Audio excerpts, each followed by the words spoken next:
அன்பு நண்பர்களுக்கும் என்னோட மனமார்ந்த வணக்கங்களும் வாழ்த்துக்களும். இங்கே மேடையில் இருக்கிற ஒரு எல்லா ஒரு நல்ல மனிதர்கள் முதல்ல. ஏன்னா அங்கே இருக்கிற அத்தனை பேருமே பார்த்தீங்கன்னா அற்புதமான படைப்புகளை கொடுத்த ஒரு இயக்குனர்கள். அவங்களுக்கும் என்னோட மனமார்ந்த வாழ்த்துக்கள். என்னை பார்த்து நிறைய பேர் பயப்படுவாங்க.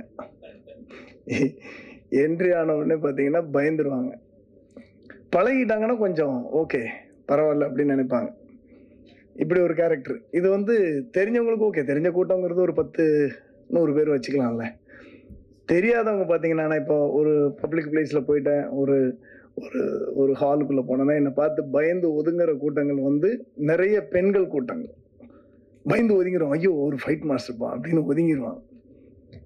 மனசுக்குள்ள ஒரு சின்ன ஃபீல் இருக்கும். அது அப்புறம் போக போக பழகிடுச்சுன்னு வச்சுக்கோங்க. இப்போ ஹாஸ்பிட்டல் சைட்லாம் போனோம்னா எங்கிட்ட பேசுறதுக்கே பயப்படுவாங்க. பயந்து பயந்து அப்படியே ஒதுங்கிட்டு இருப்பாங்க.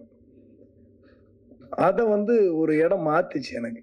அந்த ஃபைட் மாஸ்டருங்கிற ஒரு கேரக்டர் நான் மாற்றி ஒரு சித்திரை செவ்வானம்னு ஒரு படம் எடுத்ததுக்கப்புறம் பார்த்தீங்கன்னா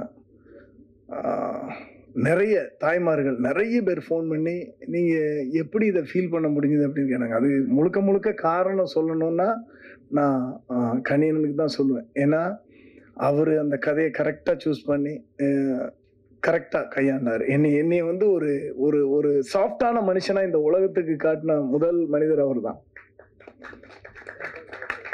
நிஜமா தான். எங்க வீட்டுல கூட என்னை பாத்தீங்கன்னா அவன் கொஞ்சம் முரட்டு பையன்பா அப்படிங்கிற மாதிரி தான் சொல்லுவாங்க. ஆனா உலகத்துக்கே முதல்ல என்ன ஒரு சாஃப்டான மனிதரை காட்டினது அண்ணன் தான். எனக்கு மிகப்பெரிய சந்தோஷம். ஏன்னா அந்த படம் முடிச்சதுக்கு அப்புறம் அவ்வளோ பேர் எனக்கு தெரியவே தெரியாது இவ்வளவு பெரிய இம்பாக்ட் ஏற்படுத்தும் அப்படின்னு தெரியாது. இந்த படத்தை ஒத்துக்கிட்டு, அதாவது அந்த படத்தை சார் சொன்ன மாதிரி அந்த ஒரு படத்தை ஒத்துக்கிட்டாருன்னா அந்த படத்துக்கு என்னவெல்லாம் வேலை பார்த்தாருன்னா நானே சொல்லுவேன். அவர் தான் ப்ரொடக்ஷன் மேனேஜர்.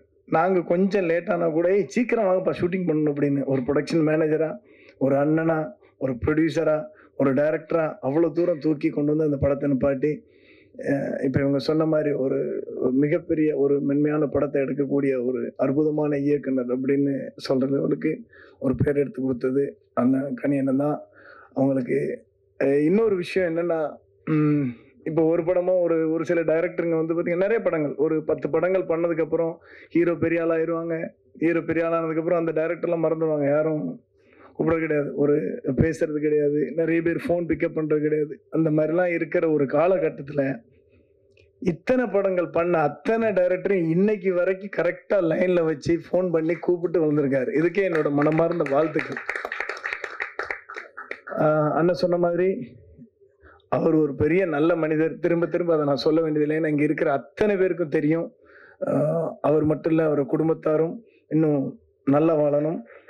ராமம் ராகவும் மிகப்பெரிய வெற்றி அடையணும். என்னோட மனமார்ந்த வாழ்த்துக்கள். நன்றி.